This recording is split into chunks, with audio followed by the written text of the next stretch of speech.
Welcome in, everybody. Ready to dive into the world of Bernard Bosanquet. I am. You might not know him, but trust me. Yeah. This guy was a big deal in philosophy back in the late 1800s and early 1900s. Absolutely.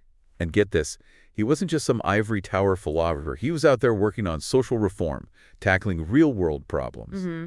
And you can really see how those experiences shaped his theories about logic, the absolute, Oh, yeah. and even beauty.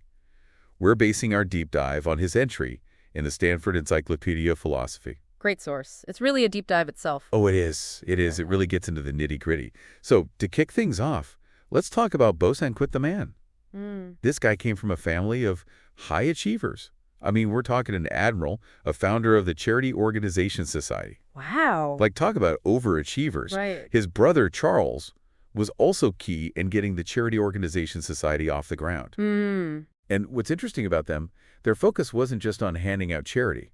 They were really big on promoting self-sufficiency. Yeah, that's pretty forward thinking for the time. Way ahead of their time. Absolutely. It really shows you the intellectual environment that Bosanquet was raised in. Definitely. And that commitment to social work really had a major impact on his philosophy. Huge. It's like he was bridging the gap between theoretical ideas and, like, how do we use these in the real world? Yeah, exactly.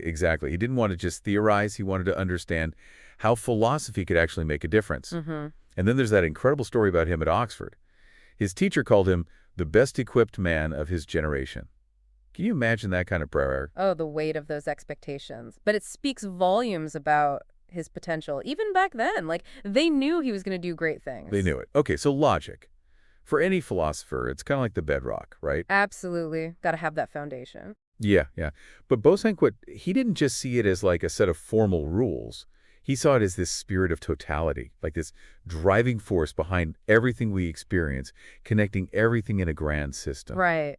How revolutionary was that at the time? Oh, it was a major shift. It meant that to understand logic, you had to understand the world to see how everything fits together. Whoa.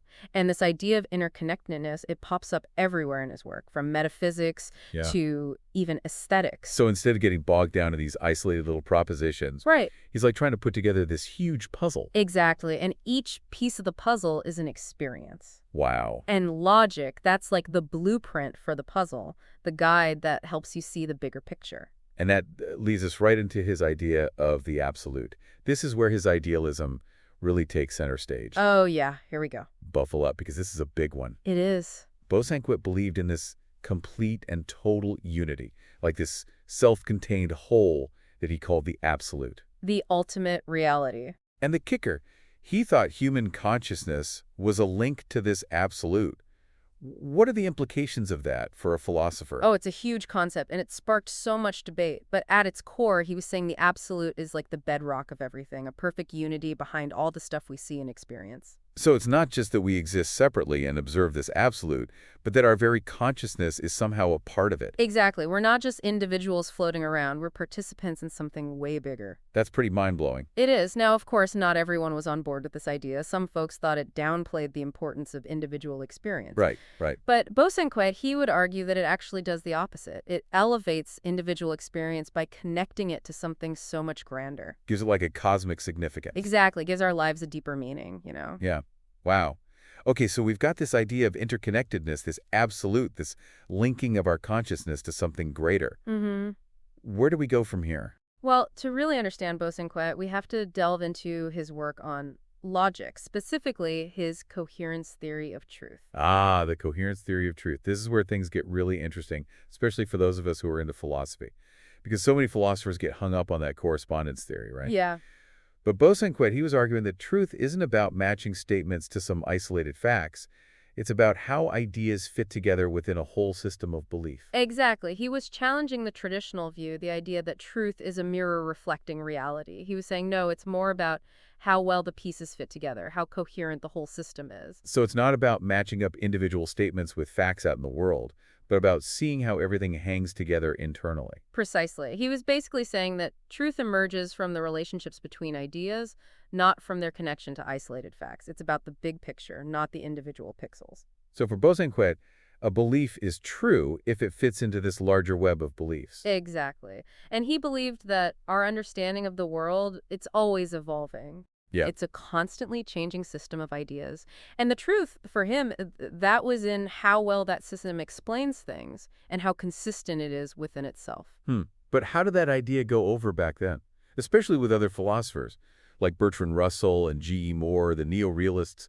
They weren't exactly fans of this whole idealist framework, were they? No, they were pretty skeptical. They thought Bosanquet's system was a bit too abstract, too detached from the real world, the world we experience. Right, right. They wanted a more grounded approach, something tied to hard facts and observations.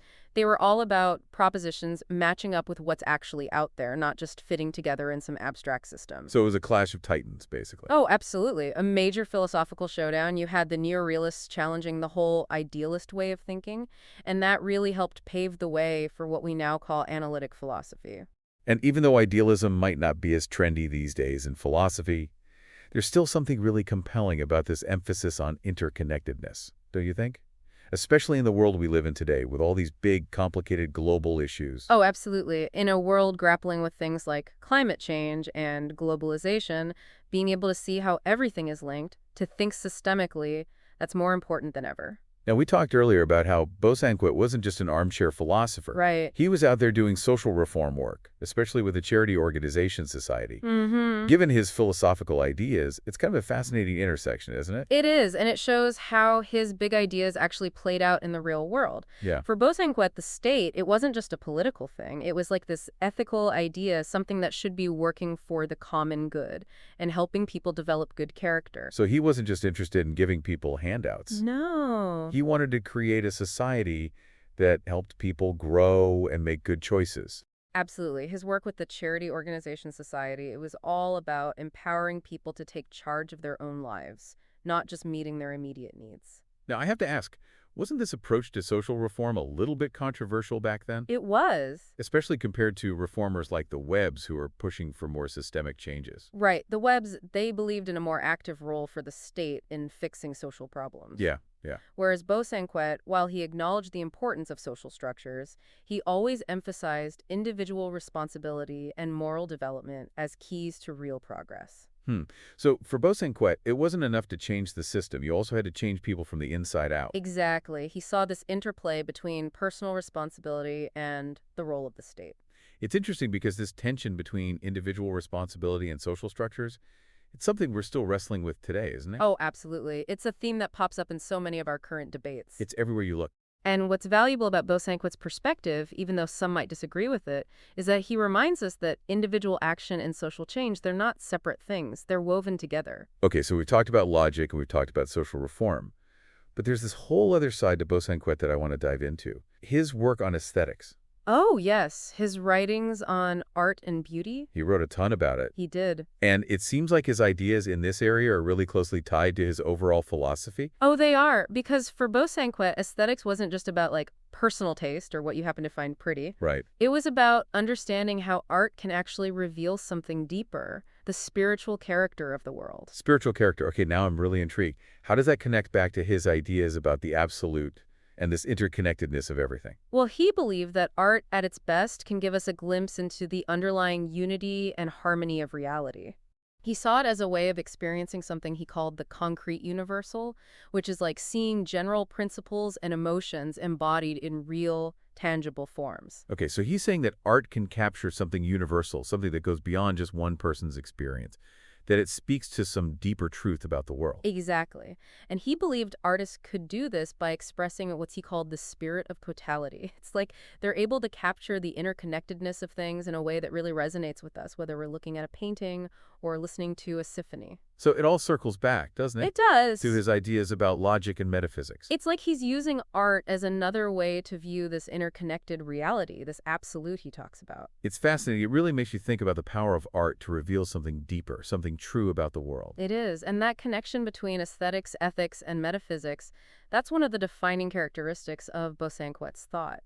He saw beauty as a path to understanding truth and goodness, a way to experience the unity of the world and where we fit into it. It makes me wonder, though, how does this view of art hold up in today's world, where so much of artistic expression is seen as subjective and individualistic? That's a great question, and it raises some really interesting points about what art is and what it's for. While contemporary art might prioritize individual expression, I think there's still this sense that truly great art, it goes beyond the personal. It taps into something universal, something that connects us to something bigger than ourselves. So even though art has changed so much since Bosanquet's time, his ideas about its power to reveal truth and connect us to a larger reality, they still resonate. I think they do. The desire to find meaning and connection through art, that seems to be a core part of being human. And Bosanquet's work, it offers a way to understand how art can do that, how it can bridge the gap between us as individuals and the universal, the specific, and the whole. This whole idea that art can reveal a deeper truth about the world is pretty powerful, especially when you think about how art can move us, inspire us, even challenge how we see things. Absolutely. It speaks to the power of art to go beyond language and reason, to reach us on a deeper, more intuitive level. Okay, so we've covered a lot of ground here. We've talked about Bosanquet's contributions to logic, social reform, and aesthetics. But for someone who's just starting to learn about him, what would you say are the key takeaways? What makes his philosophy unique? I'd say the most important thing to remember is that Bosanquet, he truly believed in the interconnectedness of everything. That ideal runs through all his work, from logic and ethics to politics and even art. For him, the world wasn't just a collection of random facts and individuals, it was one big unified whole, a living system where everything is connected and relies on each other. So it's not just about understanding the individual parts, but about seeing how they all fit together. Exactly, seeing the bigger picture. And this focus on interconnectedness, as we've seen, it has big implications for how we approach everything from social problems to art and creativity. It really makes you wonder how this perspective could inform how we deal with some of the big challenges we face today, like climate change, political divisions, or the rapid pace of technological change. It's a critical question, and I think Bosanquet's philosophy gives us a really useful framework for tackling these issues. Yeah. His work reminds us that we can't solve these problems in isolation. We have to look at them holistically, recognizing the complex relationships between what individuals do, how society is structured, and the natural world. This idea of interconnectedness is definitely powerful. But wasn't there some tension in Bosanquet's thought between this emphasis on the whole and his belief in individual development and self-realization? You're right, there was. And it's a tension that comes up in any philosophy that tries to balance the needs of the individual with the needs of the group. Right. For Bosanquet, the answer was in recognizing that individual fulfillment wasn't opposed to the common good. It was a vital part of it. Ah, okay. He believed that individuals could only reach their full potential in a society that promotes ethical behavior and a sense of shared purpose. So it's about finding that sweet spot where individual growth and social progress work together, where people pursuing their own goals actually contribute to a better society for everyone. Exactly. And that's a tricky balance to strike, one that requires us to carefully think about things like individual rights, social responsibilities, and what it means to work towards the common good. And speaking of the common good, that's a term that gets thrown around a lot these days. It does. What did Bosanquet mean by it, and how did it shape his views on social and political life? For Bosanquet, the common good wasn't just about adding up everyone's individual wants and desires. Yeah. It was something deeper, something that went beyond personal interests. Okay. It was about creating a society where everyone could thrive, not just materially, but morally and intellectually.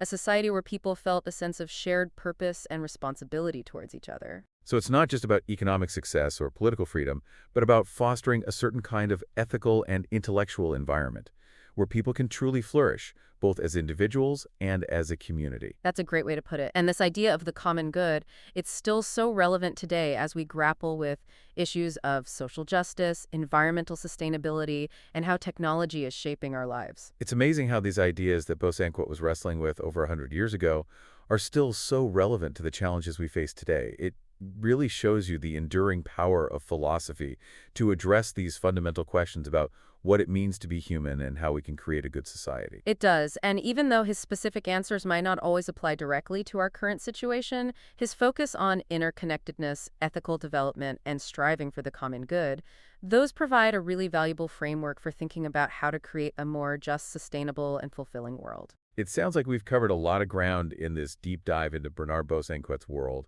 We've explored his ideas about logic, social reform, and aesthetics, and we've seen how these ideas, even though they came from a specific historical context, still resonate with what we're dealing with today. We have, and it's been a fascinating journey. I hope our listeners are starting to appreciate just how broad and deep Bosanquet's thinking was, and how relevant his ideas remain in our complex and interconnected world. And, this idea of interconnectedness, it actually plays a big role in his work on logic, especially his coherence theory of truth. Ah, yes. The coherence theory of truth. This is where things get really juicy for us philosophy nerds. So many philosophers, they get so fixated on that correspondence theory, right? Right. But Bosanquet, he's like, nope. Truth isn't about matching statements to isolated facts. It's about how ideas all fit together within a whole system of beliefs. Exactly. He was turning the traditional view on its head. Instead of seeing truth as a mirror reflecting reality, he saw it as this measure of how well all the pieces of a belief system fit together, how internally consistent and coherent the whole thing is. So instead of trying to match up individual statements with some external reality, it's more about looking at the internal logic of the whole system. Exactly. It's about the big picture, the overall coherence, not just isolated facts. So for Bosanquet, a belief is true if it fits snugly into this larger web of beliefs. You got it. And our understanding of the world, well, that's always evolving, always changing. It's a constantly developing system of interconnected ideas. Right. And the truth, for Bosanquet, lies in how well that system hangs together, how well it explains things. That makes a lot of sense. But I'm curious, how did other philosophers react to this coherence theory? Guys like Bergson Russell and G.E. Moore, the neo-realists, they were pretty skeptical of this whole idealist framework, right? Oh yeah, they weren't buying it. They thought Bosanquet's system was a bit too up in the clouds, too detached from actual lived experience. Right. They were all about grounding truth in hard, empirical evidence. They wanted propositions to correspond to observable facts, not just fit together nicely in some abstract system. So this was a major philosophical clash of the titans. It was a real showdown. You had the neorealists challenging the dominance of idealism, and their work actually helped pave the way for the rise of analytic philosophy as we know it. It's wild how these philosophical debates from over a century ago can still shape the way we think about things today. It really is. But even though idealism might not be the hottest trend in philosophy these days, there's still something really compelling about Bosanquet's emphasis on interconnectedness, especially in the world we live in. What do you think? Oh, I absolutely agree. In a world grappling with complex challenges like climate change, globalization, social inequality, being able to see the connections, to think systemically, that's more crucial than ever. Okay, let's shift gears a bit here. We talked earlier about how Bosanquet wasn't just an armchair philosopher. He was actively involved in social reform, particularly through his work with the Charity Organization Society. Given his philosophical leanings, it's a pretty fascinating intersection. It really is. It shows how his abstract ideas had real-world implications. For Bosanquet, the state wasn't just a political entity. It was this ethical idea, a tool for promoting the common good and helping cultivate good character in individuals. So it wasn't just about giving handouts to the poor. It was about building a society that supported individual growth and encouraged ethical behavior. Exactly. His work with the Charity Organization Society was all about empowering people to take control of their own lives, not just alleviating their immediate needs. But wasn't his approach to social reform a bit controversial, especially compared to other reformers at the time, like the Webbs, who were advocating for more systemic change? Oh, absolutely. The Webbs, they believed in a much more active role for the government in solving social problems. Whereas Bosanquet, while he recognized the importance of social structures, he always emphasized the role of individual agency and moral development as key drivers of progress. So for Bosanquet, it wasn't enough to just change the system. You had to change people, too, right? Like change them from the inside out. Precisely. He saw this delicate interplay between individual responsibility and the role of the state. It's interesting, this tension between individual responsibility and social structures, it feels so relevant today. It seems like it's at the heart of so many of our current political and social debates. It really is. And what I find valuable about Bosanquet's perspective, even though it might be controversial, is that it reminds us that individual action and social change, they're not mutually exclusive. They're deeply intertwined. It's not an either-or situation. Exactly. Okay, now I want to shift gears again and dive into another fascinating aspect of Bosanquet's work.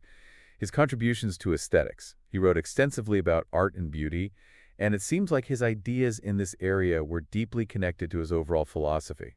Oh, they absolutely were. For Bosanquet, aesthetics wasn't just about subjective taste or personal preference. It was about understanding how art reveals the spiritual character of the world. Spiritual character, that's intriguing. How does that connect back to his ideas about the absolute and the interconnectedness of everything. Well, he believed that art, in its highest form, could provide a glimpse into the underlying unity and coherence of reality. He called it experiencing the concrete universal, which is like seeing general principles and emotions embodied in real, tangible forms. Okay, so he's suggesting that art can capture something universal, something that transcends individual experience and speaks to some deeper truth about the world.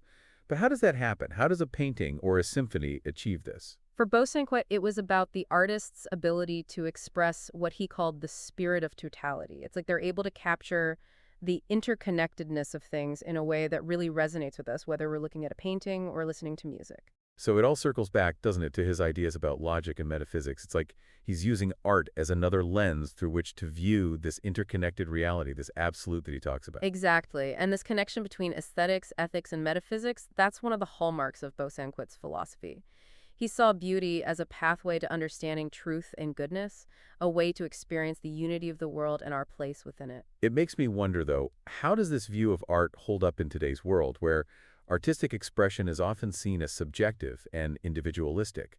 Does Bosanquet's emphasis on the concrete universal still resonate? That's a great question, and it raises some important points about what art is and what its purpose is. While contemporary art might prioritize individual expression, I think there's still this underlying sense that truly great art transcends the personal. It speaks to something universal, something that connects us to something bigger than ourselves. So even though art has changed dramatically since Bosanquet's time, his ideas about its power to reveal truth and connect us to a larger reality, they might still be relevant today.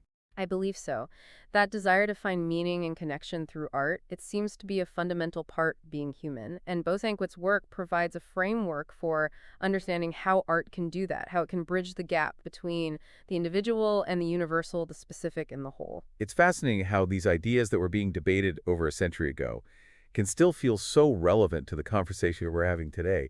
It really speaks to the enduring power of philosophy to address these fundamental questions about the human condition and the nature of a good society. It truly does, and while his specific answers might not always translate directly to our current situation, his focus on interconnectedness, ethical development, and striving for the common good gives us a valuable framework for thinking about how we can create a more just, sustainable, and fulfilling world.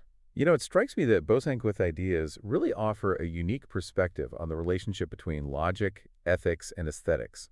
Like they're all woven together, aren't they? They really are. He saw this deep connection between how we think, how we act, and how we experience beauty.